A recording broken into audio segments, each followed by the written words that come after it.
Hola, buenas tardes, carísimos hermanos todos, paz y bien. Muchas gracias por estar con nosotros una vez más aquí en vivo y en directo. Más en directo que en vivo. Pero bueno, pues nada, aquí estáis con el hermano Luis Mi Diego, el menor de los hermanos. Ayer ya sabéis, no sé, me imagino que sí, que haríais los deberes en casa o donde fuese. Bien, ayer empezamos con el primer tema o la primera unidad, por decirlo de alguna forma, ¿no? De lo que es la iniciación para los que quieran iniciarse en la formación de San Francisco de Asís y Santa Clara como franciscanos seculares. Y el tema de hoy vamos a ir con otro tema que tengo por aquí, que es el tema 2. El tema 2 vamos a ver si podemos darle hoy entero o quizá haya que dejar algo para mañana. Es un poquito largo, pero nada, vamos a ver a ver hasta dónde llegamos. ¿De acuerdo? Espero que les guste y nada, aquí estamos para servir. Este tema lo titulamos San Francisco de Asís, una forma de vida. Empezamos con la oración de inicio, que dice así: Jesús, ¿quieres mis manos para pasar este día ayudando a los pobres y enfermos que lo necesitan? Señor, hoy te doy mis manos. Jesús, ¿quieres mis pies para pasar este día visitando a aquellos que tienen necesidad de un amigo? Señor, hoy te doy mis pies. Jesús, ¿quieres mi voz para pasar este día hablando con aquellos que necesitan palabras de amor? Señor, hoy te doy mi voz. Jesús, ¿quieres mi corazón para pasar este día amando a cada hombre solo porque es un hombre? Señor, hoy te doy mi corazón. Esta oración es de Teresa de Calcuta. Pues bien, comenzamos con el tema. No sin antes saludar a Morian71, que se ha unido aquí a nosotros, a este directo. Hermano, paz y bien. Gracias por estar con nosotros. Y empezamos con el segundo tema. En el punto 1 tenemos primero la introducción. Muchas veces los futuros franciscanos seglares o seculares, como decimos ahora ya, nos acercamos a la orden franciscana seglar movidos por el carisma o espiritualidad propia de San Francisco, pero desconocemos muchos de los aspectos relevantes de la vida y de su biografía. Este tema no pretende sino crear un pequeño acercamiento a la figura de Francisco de Asís, que es en sí mismo una forma de vida, con el fin de que los candidatos entren en contacto directo con su figura, con su vida, con su obra, y de este modo puedan conocer en profundidad la figura de un hermano, de un padre, de un santo, cuyo estilo de vida basado en el amor deseamos imitar. Bien, pues con esto quiero deciros también, lo vais a ver por vosotros mismos cuando lo escuchéis, y tanto los que estáis en directo como los que escuchéis después en indirecto, que tanto en los primeros libros que hemos estado dando anteriormente, hemos estado leyendo y tal, y que seguiremos leyendo más adelante también, como en lo que es en la teoría, digamos, de lo que es la formación de inicio, que es lo que estamos haciendo ahora poquito a poco también de otra forma, todo más o menos coincide y todo va a parar al mismo camino. Tanto que sea de una persona, de un autor que haya escrito ese libro, u otros libros, otros autores, como la formación que estamos dando ahora mismo actualmente, ¿verdad? Todos más o menos se recoge y a la hora de la verdad, pues bueno, todo llega a parar siempre al mismo camino, ¿verdad? Que en este caso es Francisco a través de Dios. Así que en algunas ocasiones pueda ser que nos repitamos, pueda ser que leamos cosas que ya habíamos dicho o leído anteriormente, pero no por repetición, sino porque los libros son distintos libros, pero los conocimientos básicos, lo que es en sí la vida de San Francisco, lo que es la vida de Santa Clara, con unas u otras palabras vienen diciendo lo mismo, ¿vale? Esa es la aclaración que quiero daros. Pues nada, empezamos después ya entonces con el punto 2, que es el nacimiento y juventud de San Francisco. Francisco, esto ya lo habíamos también dado anteriormente a través de otros libros, pero está dentro del tema. Francisco nació en Asís, ciudad de la Umbría, en el año 1182. Su padre, Pedro Bernardone, era comerciante. El nombre de su madre era Pica, y algunos autores afirman que pertenecía a una noble familia de la Provenza. Tanto el padre como la madre de Francisco eran personas acomodadas, pero Pedro Bernardone comerciaba especialmente en Francia. Como se hallase en dicho país cuando nació su hijo, las gentes le apodaron Francesco, o sea, el francés. Por más que en el bautismo recibió el nombre de Juan.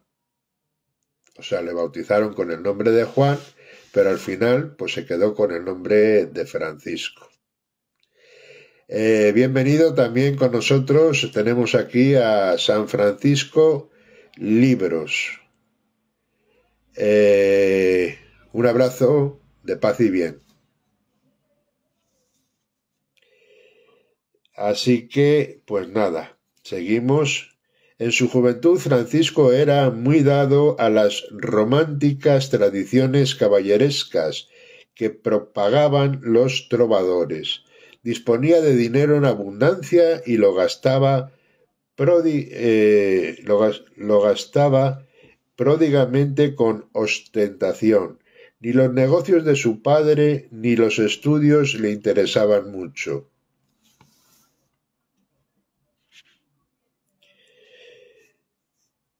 Hemos dicho anteriormente con nosotros a San Francisco Libros desde la Argentina.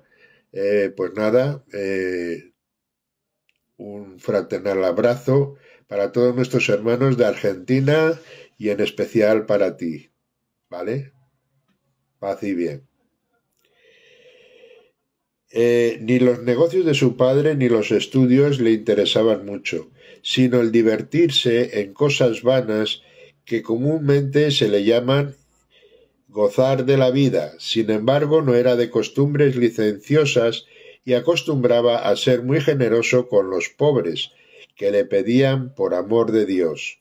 Cuando Francisco tenía unos 20 años, estalló la discordia entre las ciudades de Perusia y de Asís, como bien sabemos, y en la guerra el joven cayó prisionero de los peruguinos, una prisión que duró un año, y Francisco la soportó alegremente. ¿Veis? Como yo os estaba diciendo anteriormente, hace 3-4 días estábamos leyendo también de otros libros, decíamos asimismo que Francisco cayó en prisión más o menos por un año, ¿verdad? ¿Os acordáis, verdad que sí? la enfermedad, porque luego además que en ese año que estuvo preso con humedades y demás dentro de la prisión, pues se enfermó bastante. Dice, la enfermedad en la que el joven probó una vez más su paciencia fortaleció y maduró su espíritu. Cuando se sintió con fuerzas suficientes determinó ir a combatir en el ejército del Galterío y Briena, en el sur de Italia. Con ese fin se compró una costosa armadura y un hermoso manto, pero un día que paseaba ataviado con su nuevo atuendo, se topó con un caballero mal vestido, que había caído en la pobreza. Movido a la compasión ante aquel infortunio, Francisco cambió sus ricos vestidos por el de caballero pobre. Esa noche vio en sueños un espléndido palacio, con salas colmadas de armas, sobre las cuales se hallaban grabando el signo de la cruz, y le pareció oír una voz que le decía, de esas armas le pertenecían a él y a sus soldados. Luego ya en el tercer punto hablamos de la conversión y decimos, Francisco partió a Apulia con el alma ligera y la seguridad de triunfar, pero nunca llegó al frente de la batalla. En Spoleto, ciudad del camino de Asís a Roma, cayó nuevamente enfermo y durante la enfermedad oyó una voz celestial que le exhortaba a servir al amo y no al siervo. También eso lo habíamos dado anteriormente. Esa voz que le dijo, Francisco, ¿a quién prefieres servir? ¿Al amo o al siervo? El joven obedeció. Al principio volvió a su antigua vida, aunque tomándola menos a la ligera, las gentes, al verle ensimismado, le decían que estaba enamorado de sí. Replicaba Francisco, voy a casarme con una joven más bella y más noble de todas las que conocéis. Poco a poco, con la mucha oración, fue concibiendo el deseo de vender todos sus bienes y comprar la perla preciosa del Evangelio. Aunque ignoraba lo que tenía que hacer para ello, una serie de claras inspiraciones sobrenaturales le hizo comprender que la batalla espiritual empieza por la mortificación y la victoria sobre los instintos. Paseándose en cierta ocasión a caballo por la llanura de Asís, encontró a un leproso. Las llagas del mendigo aterrizaron a Francisco, pero en vez de huir se acercó al leproso que le tenía a mano para recibir una limosna. Francisco comprendió que había llegado el momento de dar el paso al amor radical, de Dios. A pesar de la repulsa natural de los leprosos, venció su voluntad y se le acercó y le dio un beso al leproso. Aquello cambió su vida. Fue un gesto movido por el Espíritu Santo, pidiéndole a Francisco una calidad de entrega, un sí, que distingue a los santos de los mediocres. A partir de entonces comenzó a visitar y servir a los enfermos en los hospitales. Algunas veces regalaba a los pobres sus vestidos, otras el dinero que llevaba. Pues bien, es cierto que cuando Francisco se acercó a ese leproso que le pedía por caridad una limosna, y acercándose a él, no sabemos cómo ni de qué manera, le dio directamente un beso. Ahí es donde apareció su conversión. Al principio parecía como que le daba para atrás, le daba un poco como de asco de darle un beso a un leproso, imaginaros y tal, ¿no? Pero luego él decía que le sabía, que le supo tan dulce, tan dulce ese beso que le dio, oye, y ahí mismo es donde empezó ya su conversión, que le había sabido muy dulce el beso que había dado al leproso. Pues bien, ahora estamos en el punto 4, que decimos, el Cristo de San Damián habla a Francisco. En cierta ocasión, mientras oraba en la iglesia San Damián, en las afueras de Asís, el crucifijo, hoy llamado crucifijo de San Damián, le repitió 3 veces, Francisco, repara mi casa. Pues ya ves que está en ruinas. El santo, viendo que la iglesia se hallaba en muy mal estado, creyó que el Señor quería que le reparase. Así pues, partió inmediatamente, tomó una buena cantidad de vestidos de la tienda de su padre y los vendió junto con el caballo. Enseguida llevó el dinero al pobre sacerdote que se encargaba de la iglesia de San Damián y le pidió permiso de quedarse a vivir con él. El buen sacerdote consintió en que Francisco se quedase con él, pero se negó a aceptar el dinero. El joven lo depositó en el alféizar de la ventana. Pedro Bernardone, al enterarse de lo que había hecho su hijo, se dirigió indignado a San Damián, pero Francisco había tenido buen cuidado de ocultarse. Al cabo de unos días pasados en oración y ayuno, Francisco volvió a entrar en la población, pero estaba tan desfigurado y mal vestido que las gentes se burlaban de él, tomándolo por un loco. Pedro Bernardone, muy desconcertado por la conducta de su hijo, le condujo a su casa. Le golpeó furiosamente. Francisco tenía entonces 25 años. Le puso grillos en sus pies y le encerró en una habitación. La madre de Francisco se encargó de ponerle en libertad cuando su marido se hallaba ausente y el joven retornó a San Damián.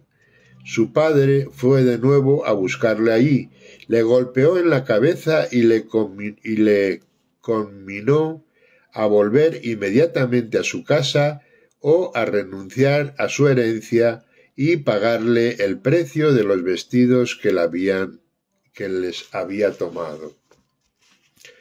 Su padre le obligó a comparecer ante el obispo Guido de Asís, quien exhortó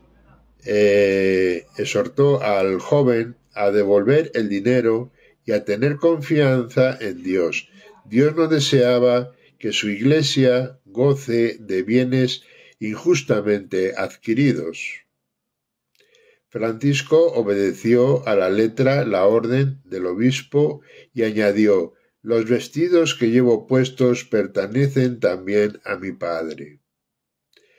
De suerte que tengo que devolverlos. Acto seguido se desnudó y entregó sus vestidos a su padre, diciéndole alegremente: hasta ahora tú has sido mi padre en la tierra, pero en adelante podré decir: Padre nuestro que estás en los cielos. Pedro Bernardone abandonó el palacio episcopal temblando de indignación y profundamente lastimado. El obispo regaló a Francisco un viejo vestido de labrador que pertenecía a uno de sus siervos. Francisco recibió la primera limosna de su vida con gran agradecimiento, trazó la señal de la cruz y el vestido con el trozo de tiza y se lo puso. Enseguida partió en busca de un sitio conveniente para establecerse. Iba cantando alegremente las alabanzas divinas por el camino real, cuando se topó con unos bandoleros que le preguntaron quién era.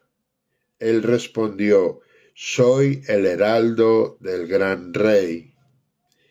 Los bandoleros le golpearon y le arrojaron en un foso cubierto de nieve. Francisco prosiguió un camino cantando las divinas alabanzas. En un monasterio obtuvo limosna y trabajó como si fuese un mendigo. Cuando llegó a Gubbio, una persona que le conocía le llevó a su casa y le regaló una túnica, un cinturón y unas sandalias de peregrino. El atuendo era muy pobre, pero decente. Francisco lo usó durante 2 años, al cabo de los cuales volvió a San Damián. Para reparar la iglesia, fue a pedir limosna en Asís, donde todos le habían conocido rico y naturalmente hubo que soportar de las burlas y él despreció de más de un mal intencionado. Él mismo se encargó de transportar las piedras que hacían falta para reparar la iglesia y ayudó en el trabajo a los albañiles. Una vez terminadas las reparaciones en la iglesia de San Damián, Francisco emprendió un trabajo semejante en la antigua iglesia de San Pedro. Después se trasladó a una capilla llamada Porciúncula que pertenecía a la abadía benedictina de Monte Subacio. El nombre de la capillita aludía al hecho de que estaba construida en una reducida parcela de tierra. Unos segundos, hermanos.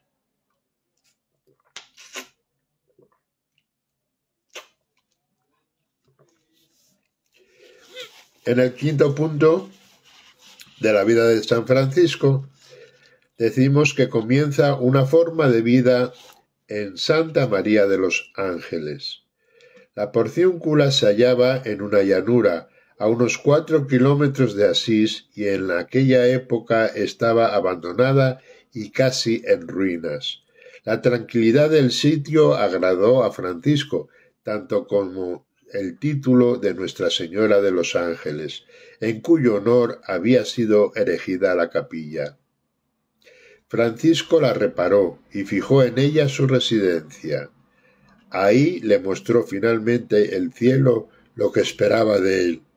El día de la fiesta de San Matías del año 1209, en aquella época, el Evangelio de la misma fiesta decía: «Id a predicar diciendo, el reino de Dios ha llegado. Dad gratuitamente lo que habéis recibido gratuitamente. No poseáis oro, ni 2 túnicas, ni sandalias, ni báculo. He aquí que os envío como corderos en medio de los lobos». Estas palabras penetraron hasta lo más profundo en el corazón de Francisco, y éste, aplicándolas, literalmente regaló sus sandalias, su báculo y su cinturón, y se quedó solamente con la pobre túnica ceñida con un cordón. Tal fue el hábito que dio a sus hermanos un año más tarde la túnica de lana burda de los pastores y campesinos de la región. Vestido en esta forma, empezó a exhortar a la penitencia con tal energía que sus palabras hendían los corazones de los oyentes. Cuando se topaba con alguna gente en el camino, les saludaba con estas palabras: «La paz del Señor sea contigo». Francisco tuvo pronto numerosos seguidores y algunos querían hacerse discípulos suyos. Hasta aquí bien, ¿verdad? Yo creo que está bastante claro, ¿verdad, hermanos? Está bastante clarito lo que os estoy leyendo, no hace falta aclaraciones. Perdón. El primer discípulo fue Bernardo de Quintavalle. Oigan, hermanos, el primer discípulo de Francisco fue Bernardo de Quintavalle, un rico comerciante de Asís. Al principio Bernardo veía con curiosidad la evolución de Francisco y con frecuencia le invitaba a su casa, donde le tenía siempre preparado un lecho próximo al suyo. Bernardo se fingía dormido para observar cómo el siervo de Dios se levantaba calladamente y pasaba largo tiempo en oración, repitiendo estas palabras: Deus meus et omnia, mi Dios y mi todo. Al fin comprendió que Francisco era verdaderamente un hombre de Dios, y enseguida le suplicó que le admitiese como su discípulo. Desde entonces juntos asistían a misa y estudiaban la Sagrada Escritura para conocer la voluntad de Dios. Como las indicaciones de la Biblia concordaban con los propósitos, Bernardo vendió cuanto tenía y repartió el producto entre los pobres.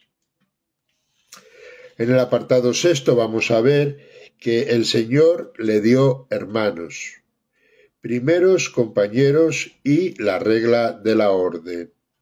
Pedro de Cataneo, canónigo de la Catedral de Asís, pidió también a Francisco que la admitiese como discípulo, y el santo les concedió el hábito. Y los dos juntos, el 16 de abril de 1209, el tercer compañero de San Francisco fue el hermano Gil, famoso por su gran sencillez y sabiduría espiritual.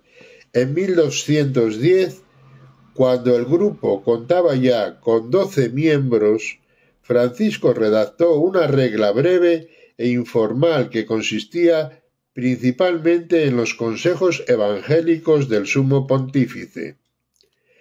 Viajaron a pie, fueron a Roma a presentarla para la aprobación del sumo pontífice. Viajaron a pie, cantando y rezando, llenos de felicidad y viviendo de las limosnas que la gente les daba.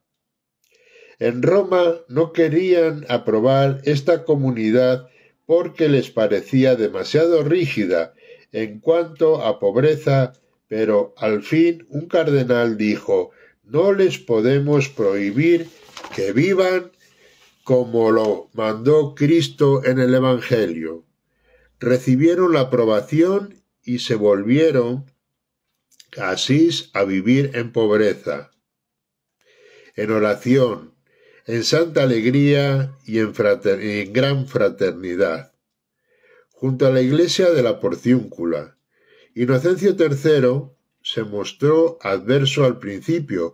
Por otra parte, muchos cardenales opinaban que las órdenes religiosas ya existentes necesitaban de una reforma, no de multiplicación, y que la nueva manera de concebir la pobreza era impracticable. El cardenal Juan Colonna alegó en favor de Francisco que su regla expresaba los mismos consejos con los que el Evangelio exhorta a la perfección.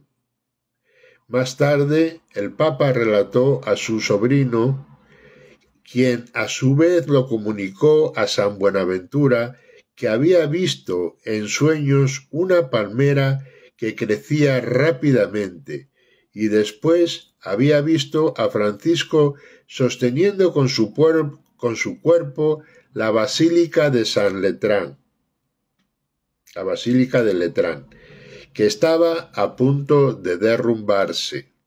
Eso es lo que estaba viendo en sus sueños. 5 años después, el mismo pontífice tendría un sueño semejante a propósito de Santo Domingo.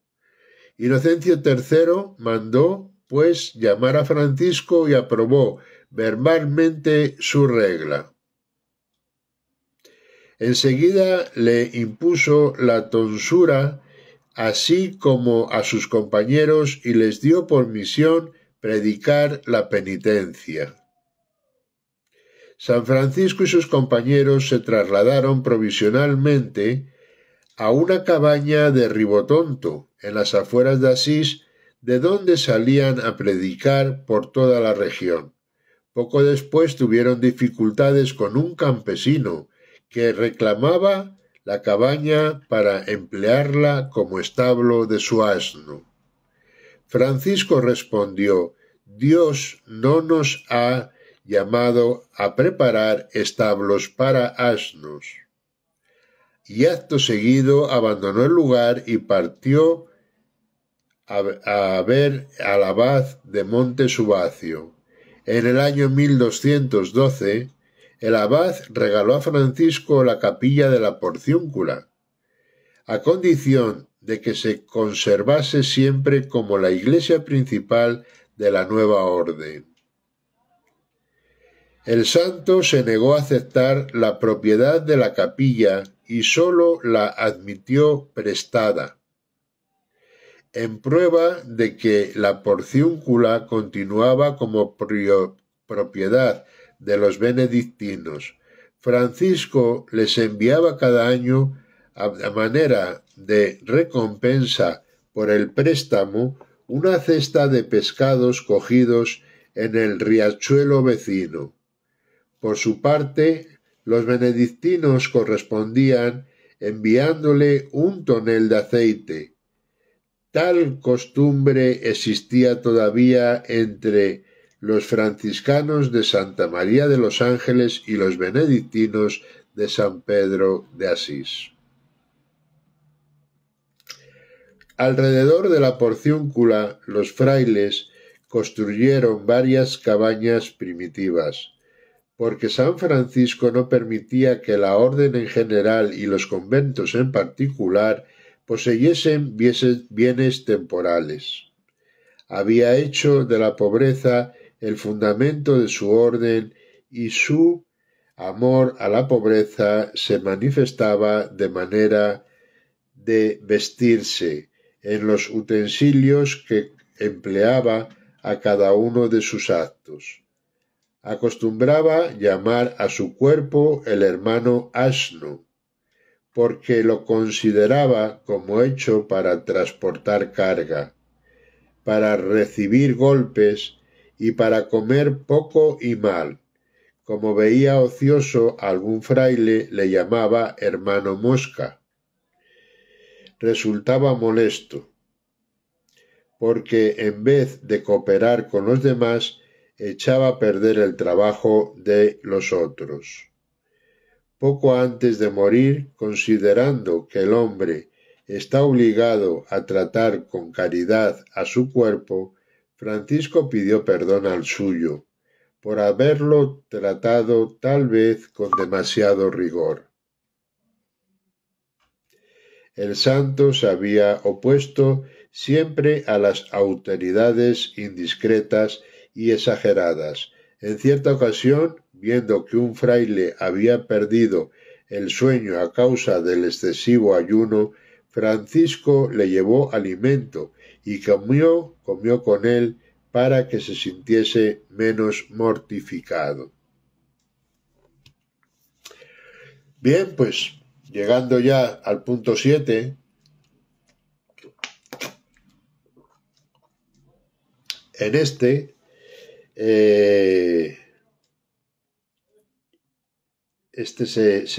se titula Francisco y Clara. Dice: Clara había partido de Asís para seguir a Francisco en la primavera del año 1212. Después de oírle predicar, el santo consiguió establecer a Clara y a sus compañeras en San Damián. A la comunidad de religiosas llegó pronto a ser para los franciscanos una muralla de fuerza femenina, un vergel escondido de oración que hacía fecundo el trabajo de los fieles. Se cuenta que en el año 1216 Francisco solicitó del Papa Honorio III la indulgencia de la Porciúncula o perdón de Asís.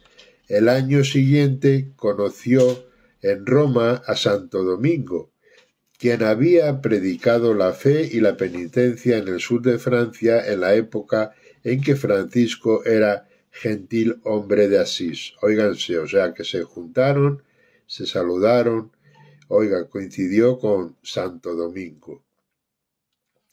San Francisco tenía también la intención de ir a predicar en Francia, pero como el cardenal Ugolino, quien fue más tarde papa con el nombre de Gregorio IX, le disuadiese,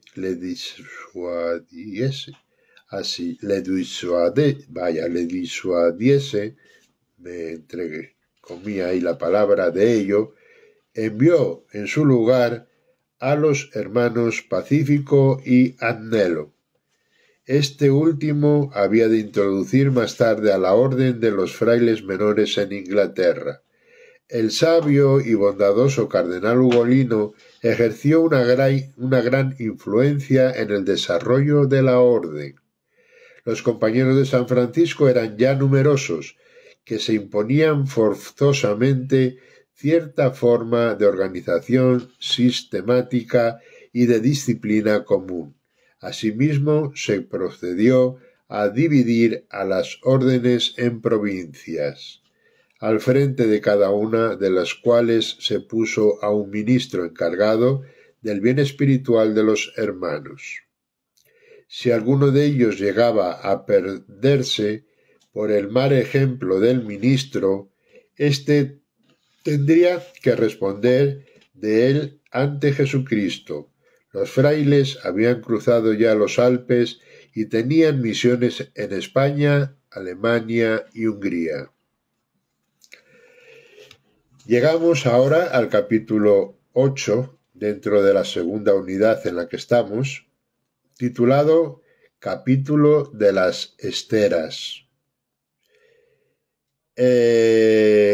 Volviendo atrás a lo que les decía sobre los libros, quizá en los libros analizábamos, veíamos un poco más reducido lo que era en sí, lo que había sido la vida de San Francisco y de Santa Clara, cómo empezaron y cómo finalizó al final de su muerte, hasta su muerte y demás. Pero aquí dentro de lo que es, digamos, la formación de inicio para los que quieran enamorarse, que hoy creo que no lo había dicho, enamorarse de San Francisco y de Santa Clara, y que corra por las venas de ellos esa sangre franciscana, dentro de estos trabajos de lo que es en sí la formación, está más extendido todo, ¿verdad? Cada una de las cosas que decimos más en tipo extracto en los libros publicados anteriormente, aquí en la formación como que lo desglosamos un poco más y lo hacemos, ya ustedes saben, con más conocimiento, aclaración y que no tenga ningún tipo de dificultades, ¿verdad? Bueno, pues seguimos con el capítulo de las esteras, que dice que el primer capítulo general se reunió en la Porciúncula en Pentecostés del año 1217. En 1219 tuvo lugar el capítulo de las esteras, así llamado por las cabañas que dieron construirse precipitadamente con esteras para albergar a los delegados. Se cuenta que se reunieron entonces 5.000 frailes. Nada tiene de extraño que en una comunidad tan numerosa el espíritu del fundador se hubiese diluido un tanto. Los delegados encontraban que San Francisco se entregaba excesivamente a la aventura y exigía un espíritu más práctico.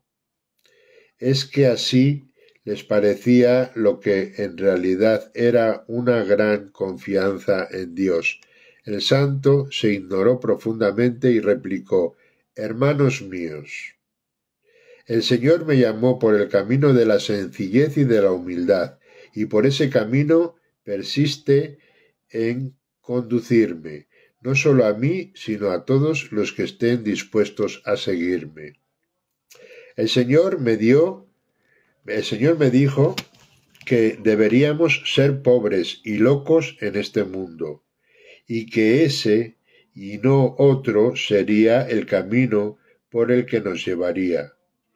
Quiera Dios confundir vuestra sabiduría y vuestra ciencia y haceros volver a vuestra primitiva vocación, aunque sea contra vuestra voluntad y aunque le encontréis tan defectuosa. Francisco les insistía en que amaran muchísimo a Jesucristo y a la Santa Iglesia Católica, y que vivían con el mayor desprendimiento posible hacia los bienes materiales, y no se cansaba de recomendarles que cumplieran lo más exactamente posible todo lo que manda el Santo Evangelio. Recorría campos y pueblos, invitando a la gente a amar más y a Jesucristo, y repetía siempre: el amor no es amado. El amor no es amado. Las gentes le escuchaban con especial cariño y se admiraban de lo mucho que sus palabras influían en los corazones para entusiasmarlos por Cristo y su verdad. A quienes le propusieron que pidiese al Papa permiso para que los frailes pudiesen predicar en todas las partes sin autorización del obispo. Francisco repuso: cuando los obispos vean que vivís santamente y que no tenéis intenciones de atentar contra su autoridad, serán los primeros en rogaros que trabajéis por el bien de las almas que les han sido confiadas. Considerad como el mayor de los privilegios el no gozar de privilegio alguno. Al terminar el capítulo, San Francisco envió a algunos frailes a la primera misión entre los infieles de Túnez y Marruecos, y se reservó para sí la misión entre los sarracenos de Egipto y Siria. En el año 1215, durante el concilio de Letrán, el Papa Inocencio III habría predicado una nueva cruzada, pero tal cruzada se había reducido simplemente a reforzar el reino latino en Oriente. Francisco quería blandir a espada de Dios. Ya entramos en el punto 9, que dice: San Francisco entre los sarracenos. Amigos, ahora vamos a ver también. San Francisco se fue a la Tierra Santa a visitar en devota peregrinación los santos lugares donde Jesús nació y vivió y murió: Belén, Nazaret, Jerusalén, etc. En recuerdo de la piadosa visita suya, los franciscanos están encargados desde hace siglos de custodiar los santos lugares de la Tierra Santa.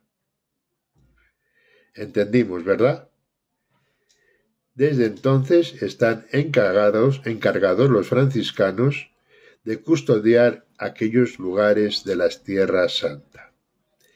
En junio de 1219 se encargó en Ancona, con 12 frailes, la nave los condujo a Damieta, en la desembocadura del Nilo. Los cruzados habían puesto sitio a la ciudad, y Francisco sufrió mucho al ver el egoísmo y las costumbres disolutas de los soldados de la cruz. Consumido por el celo de la salvación de los sarracenos, decidió pasar al campo del enemigo, por más que los cruzados le dijeron que la cabeza de los cristianos estaba puesta a un precio. Habiendo conseguido la autorización del legado pontificio, Francisco y el hermano iluminado se aproximaron al campo enemigo gritando: «¡Sultán! ¡Sultán!».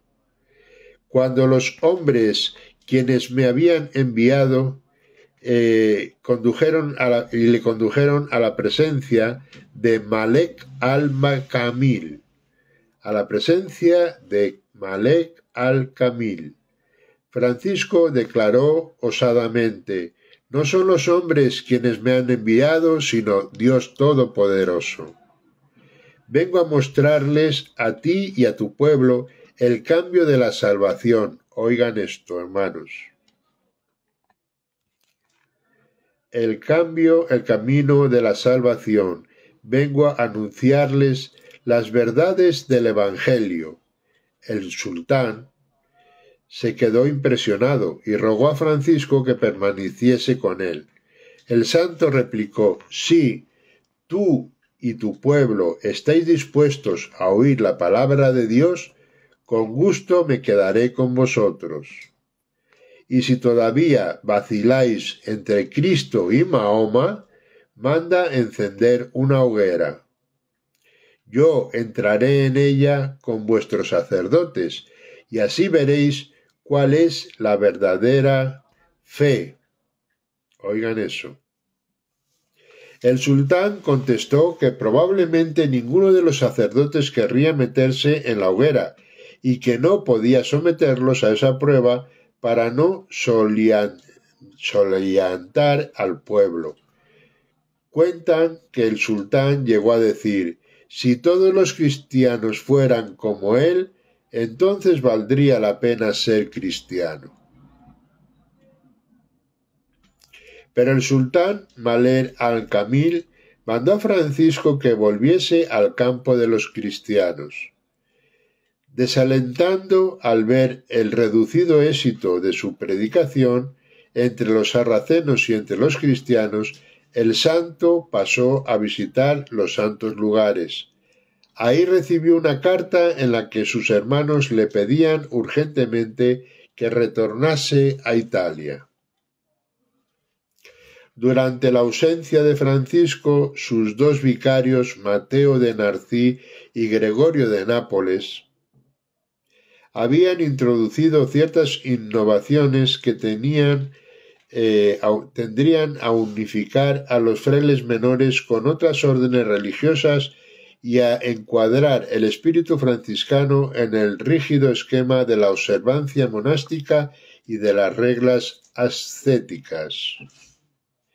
Las religiosas de San Damián tenían ya una constitución propia redactada por el cardenal Ugolino, sobre la base de la regla de San Benito.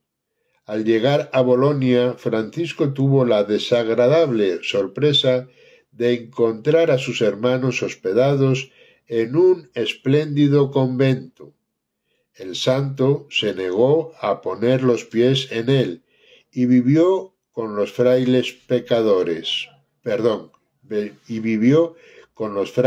predicadores. Enseguida mandó llamar al guardián del convento franciscano. Le reprendió severamente y le ordenó que los frailes abandonasen la casa. Tales acontecimientos tenían a los ojos del santo las proporciones de una verdadera traición, que se trataba de una crisis de la que tendrían que salir la orden sublimada o destruida. Tomamos un descansito.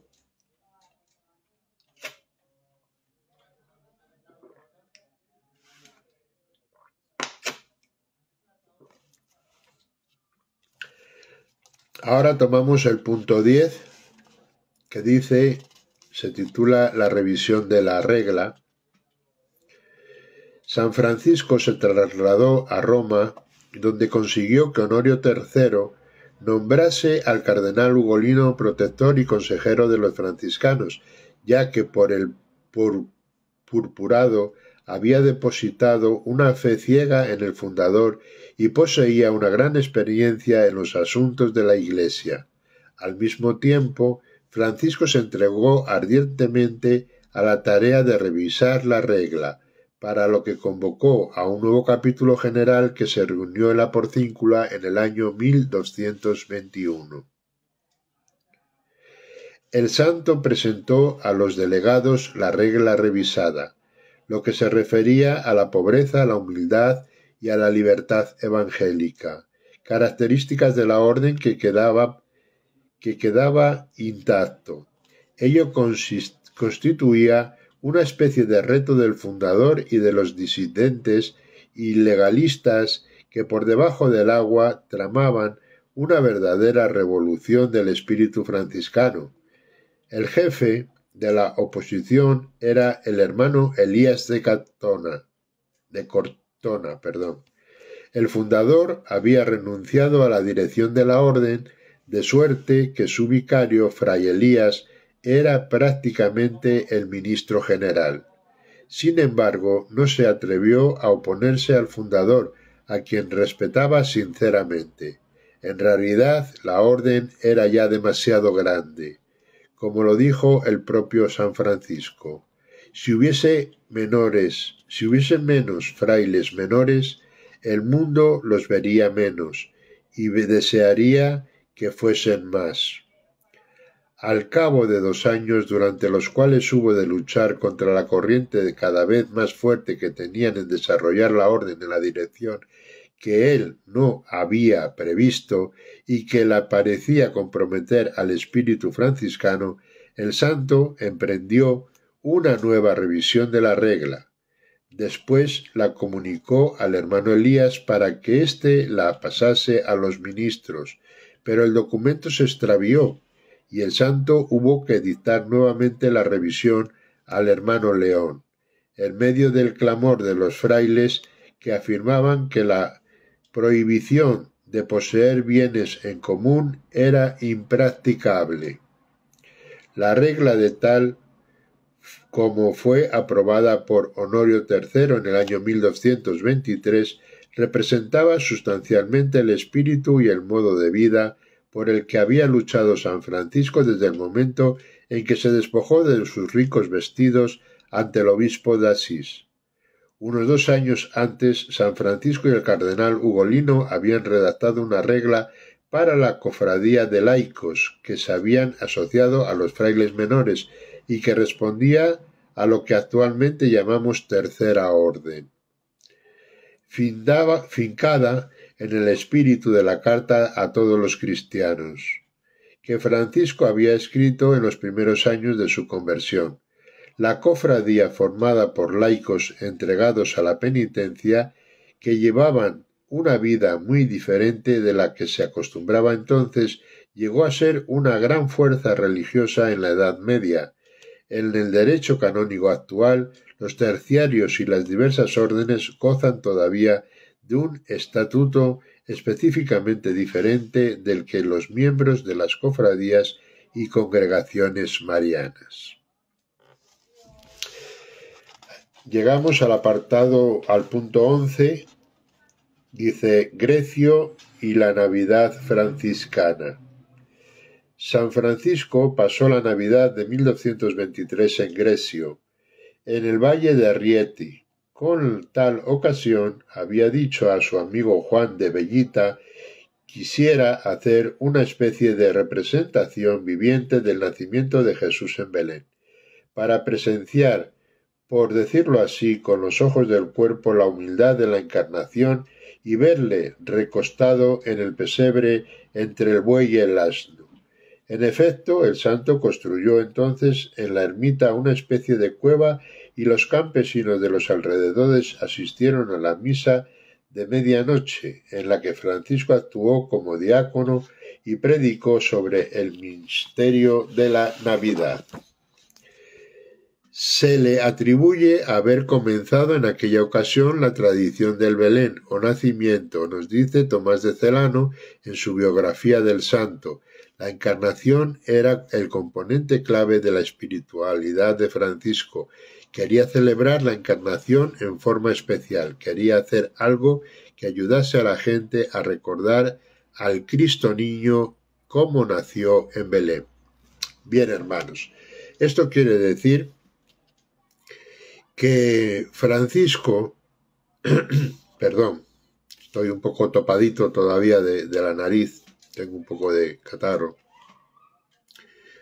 Esto quiere decir que Francisco fue la primera persona que hizo un nacimiento.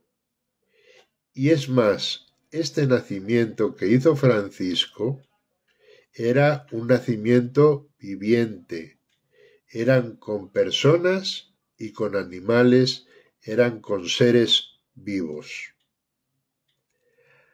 A razón de que Francisco hizo por primera vez en el mundo ese nacimiento con personas, con seres vivos, con el asno y con los animales, el asno, la mula, la vaca, demás.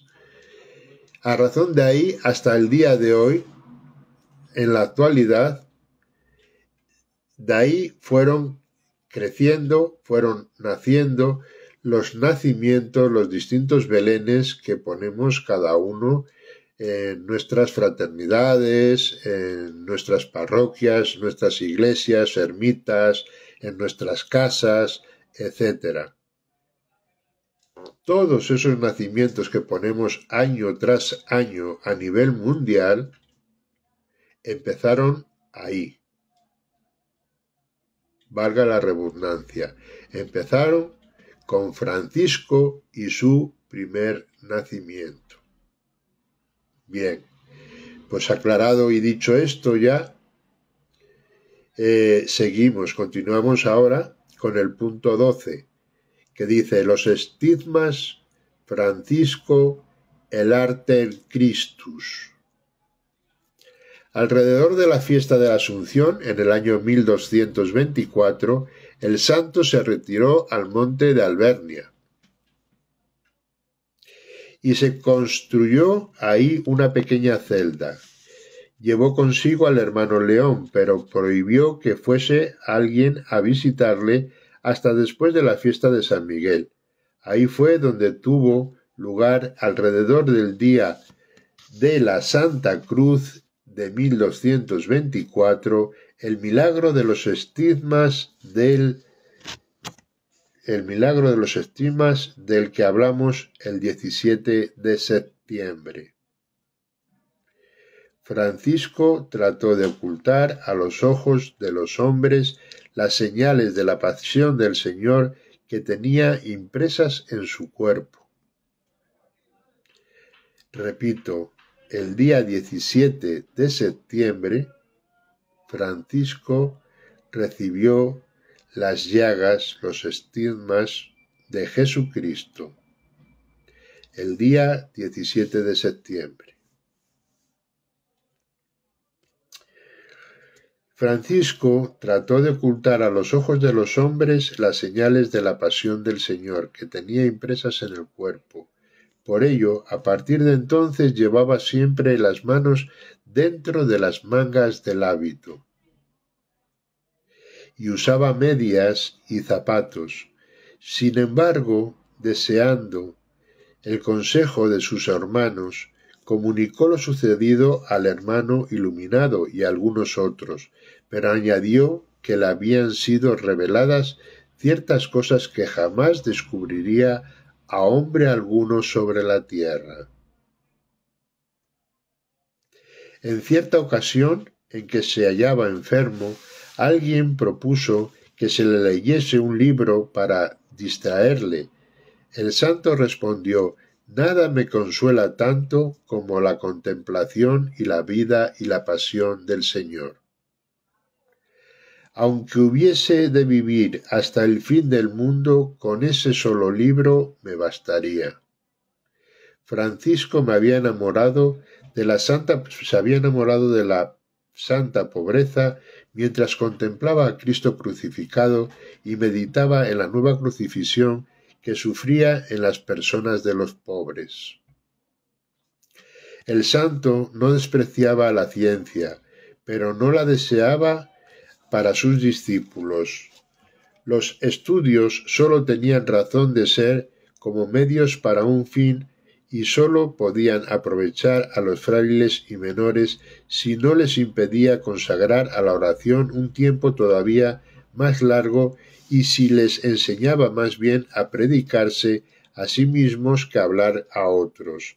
Francisco aborrecía los estudios que alimentaban más la vanidad que la piedad, porque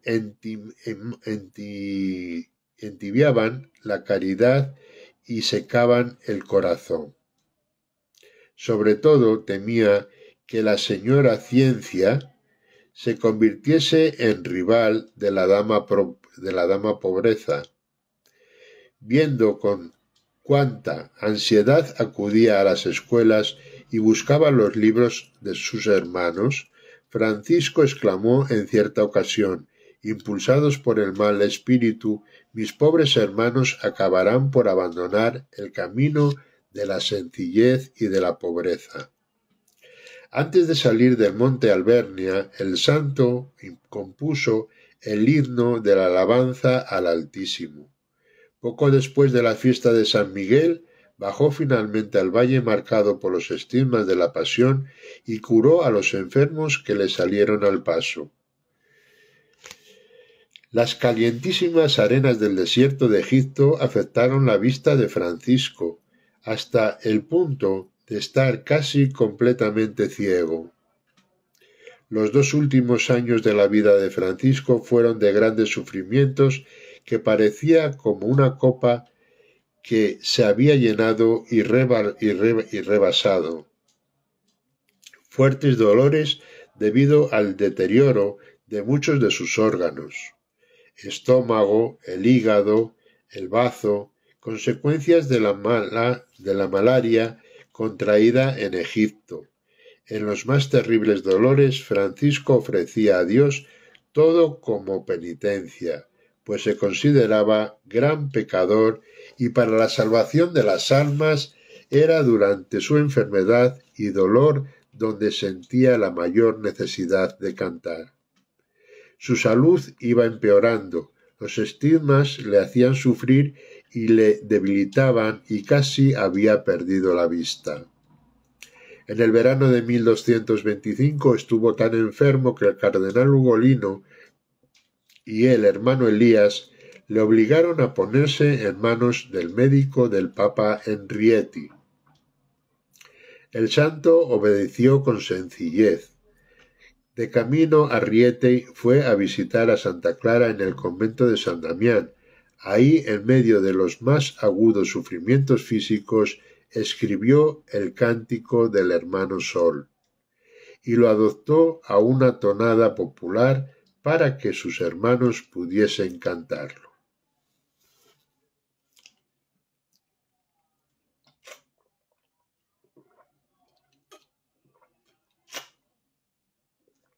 Bien,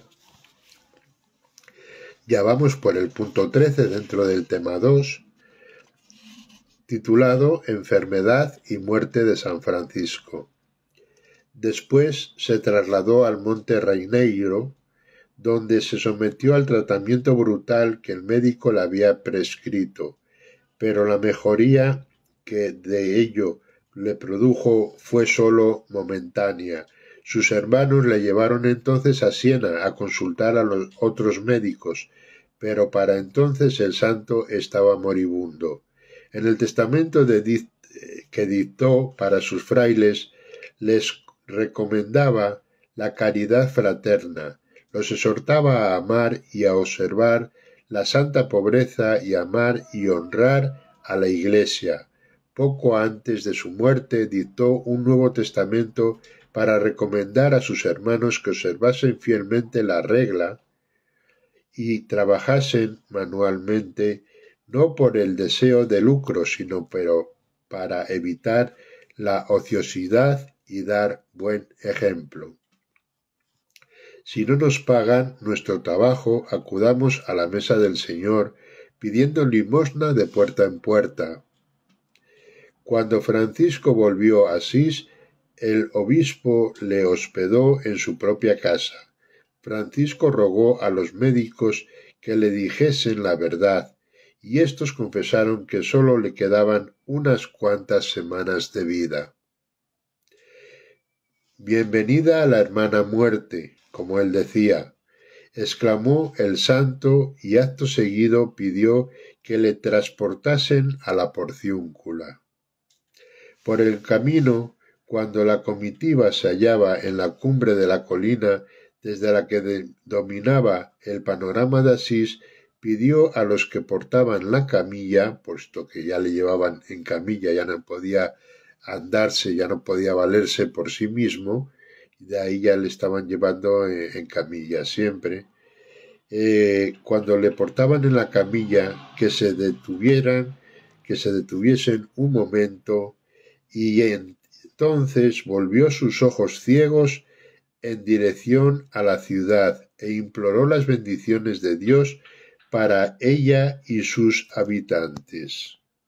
Después mandó a los camilleros que se apresurasen a llevarle a la Porciúncula, cuando sintió que la muerte se aproximaba. Francisco envió a un mensajero a Roma para llamar a la noble dama Giacoma de Setesoli, que había sido su protectora, para rogarle que trajese consigo algunos cirios, un sayal para amortajarle, así como una porción de un pastel que le gustaba mucho. Felizmente la dama llegó a la Porciúncula antes de que el mensajero partiese. Francisco exclamó: «Bendito sea Dios que nos ha enviado a nuestra hermana Giacoma. La regla que prohíbe la entrada a las mujeres no afecta a nuestra hermana Gioma. Decidle que entre». El santo envió un último mensaje a Santa Clara y a sus religiosas y pidió a sus hermanos que entonasen los versos del Cántico del Sol, en los que alaba a la muerte. Enseguida rogó que le trajesen un pan y lo repartió entre los presentes en señal de paz y de amor fraternal, diciendo: «Yo he hecho cuanto estaba de mí. Que Cristo os enseñe a hacer lo que está de la vuestra». Sus hermanos le tendieron por tierra y le cubrieron con un viejo hábito. Francisco exhortó a sus hermanos al amor de Dios, de la pobreza y del Evangelio, por encima de todas las reglas, y bendijo a todos sus discípulos, tanto a los presentes como a los ausentes. Murió el 3 de octubre del año 1226. Después de escuchar la lectura de la Pasión del Señor según San Juan, Francisco había pedido que le sepultasen en el cementerio de los criminales de Colle de Infierno. En vez de hacerlo así, sus hermanos llevaron al día siguiente el cadáver en solemne procesión a la iglesia de San Jorge, en Asís. Ahí estuvo depositado hasta 2 años después de su canonización. Bueno, pues aquí finaliza el punto 13, que es la enfermedad, y la muerte de San Francisco. Ya vamos por el 14 y ya vamos finalizando este tema, que era bastante largo, pero que sí nos ha dado tiempo a acabarle, nos va a dar tiempo a acabarle hoy, ¿vale? Pues nada, vamos con el punto 14, ya el punto 15, que es el último, son las preguntas para la reflexión, como os dije en el tema de ayer. ¿De acuerdo? Bien, pues vamos con el punto 14, que es el texto para la reflexión.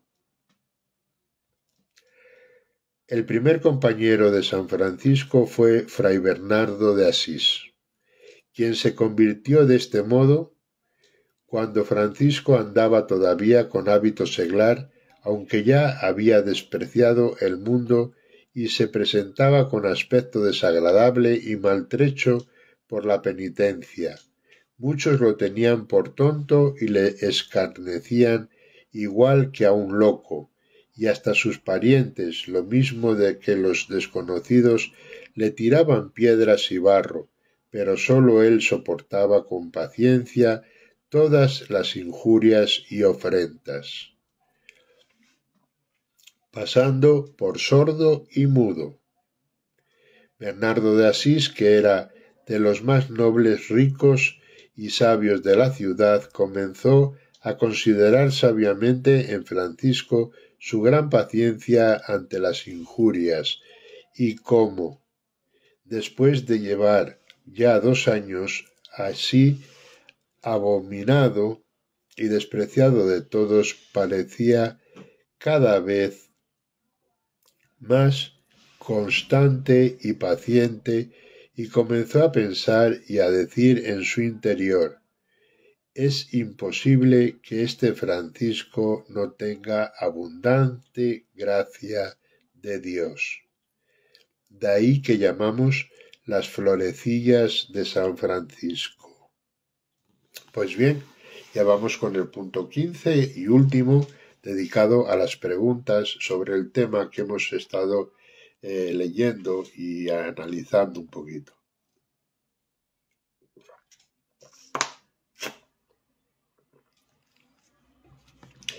Bien, las preguntas para el diálogo bien en fraternidad, bien en casa con la familia, con los amigos, con vecinos, en las parroquias, en las iglesias, en grupos, o bien a nivel individual para reflexionar uno mismo en su casita, en silencio. Pues aquí les dejo unas cuantas preguntas sobre lo que hemos estado dando. La primera pregunta es: ¿qué conocía de la figura y vida de San Francisco? Me hago esa pregunta. ¿Qué conocía de la figura y de la vida de San Francisco antes de esto? ¿Conocía algo? ¿Había oído hablar de San Francisco? ¿Había oído hablar de Santo Domingo de Guzmán? ¿Qué conocía yo? ¿O qué conocía de las órdenes de penitencia? Bien, en fin, es para que reflexionemos, cada uno particularmente o, como digo, en comunidad. La primera pregunta, repito, es: ¿qué conocía de la figura y vida de San Francisco? La segunda pregunta dice: ¿qué aspectos de su vida me resultan más atrayentes? Como pueden haber visto, un poco resumido, pero más esparcido, por decirlo, más explicado, lo hemos hecho que en otras ocasiones. Entonces, lo que ha sido en sí la vida de San Francisco, aunque tendríamos para escribir y escribir y escribir una enciclopedia o más. Pero aquí nos dice, dentro de lo que hemos leído hoy, por ejemplo, en este tema 2, pues ¿qué es lo que más nos ha llamado la atención de San Francisco? ¿Qué aspectos de su vida me resultan más atrayentes? Bien, ya vamos por la tercera pregunta, y la tercera pregunta dice: ¿pienso como Bernardo que Francisco porta la gracia de Dios? ¿Pienso como Bernardo que Francisco porta la gracia de Dios? Bueno, pues esa pregunta está clarísima. Respóndanla ustedes mismos. La cuarta pregunta dice: ¿cómo piensas que afectó el proceso de su conversión a su propia vida y a la de su familia? Eso sí que estuvo difícil. Fue una de las dificultades que hubo, de las polémicas que tuvo en su momento. Repito, ¿cómo piensas que afectó el proceso de la conversión a su propia vida y a la vida de su familia.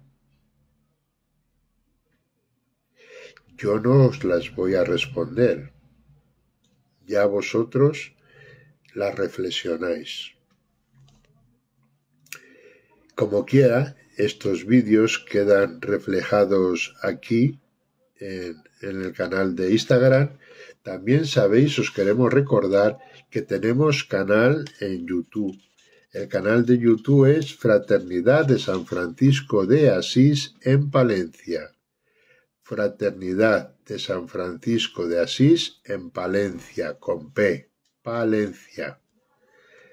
Ese es nuestro canal en YouTube, donde podréis ver muchos vídeos surtidos y variados, y donde, si os gustan, podéis suscribiros. ¿Vale? Bueno, también allí veréis este vídeo que hemos hecho en directo. Le vais a ver en Instagram, le vais a ver en el canal de YouTube, también lo podéis ver en Facebook. En el grupo de Facebook también estamos en Fraternidad de San Francisco de Asís en Palencia. En Facebook, en el grupo, ¿vale? Pues nada, seguimos. La quinta pregunta dice: ¿qué haríamos nosotros si nos encontráramos a una persona como Francisco hoy? Tiene doble pregunta. La quinta es doble pregunta.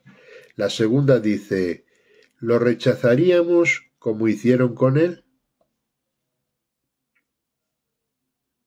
Minutos de suspense.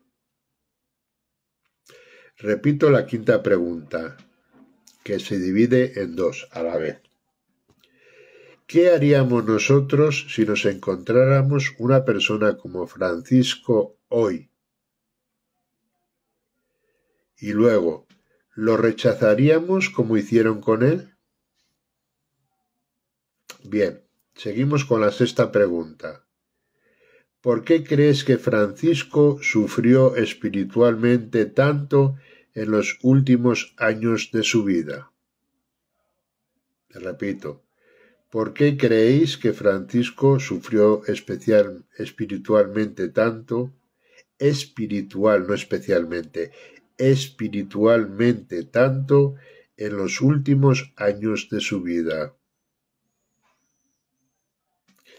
La séptima pregunta sería: ¿qué se desprende de la estancia de Francisco en Egipto?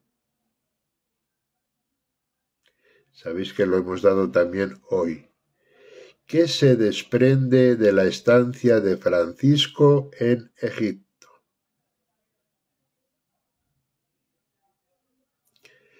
La octava y penúltima pregunta, de 9, dice: ¿qué movió a Francisco a montar un Belén viviente en Grecio? Repito la pregunta. ¿Qué movió a Francisco a montar un Belén viviente en Grecio? Recordar que Francisco fue el primero en montar un Belén viviente, un nacimiento que después ya de él, hasta llegar a nuestra actualidad, nosotros colocamos, montamos en las distintas partes. Bien en las iglesias, en las parroquias, en nuestras fraternidades o en nuestras casas, como hemos dicho. ¿Verdad? Pues dice: ¿qué movió a Francisco a montar un Belén viviente en Grecio?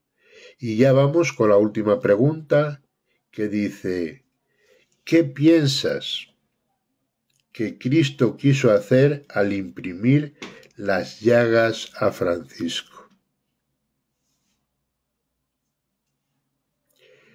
¿Qué piensas que Cristo quiso hacer al imprimir las llagas a Francisco?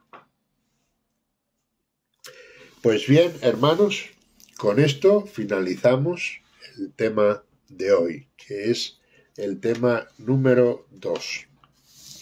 Vamos ya con la bendición final Encantado de haber estado con ustedes en directo nuevamente. Y decimos a todo amén. El Señor os bendiga y os guarde. Amén. Haga brillar su rostro sobre vosotros y os conceda su favor. Amén. Vuelva su mirada y os conceda la paz. Amén. La bendición de Dios Todopoderoso, Padre, Hijo y Espíritu Santo, esté con todos ustedes. Carísimos hermanos, paz y bien.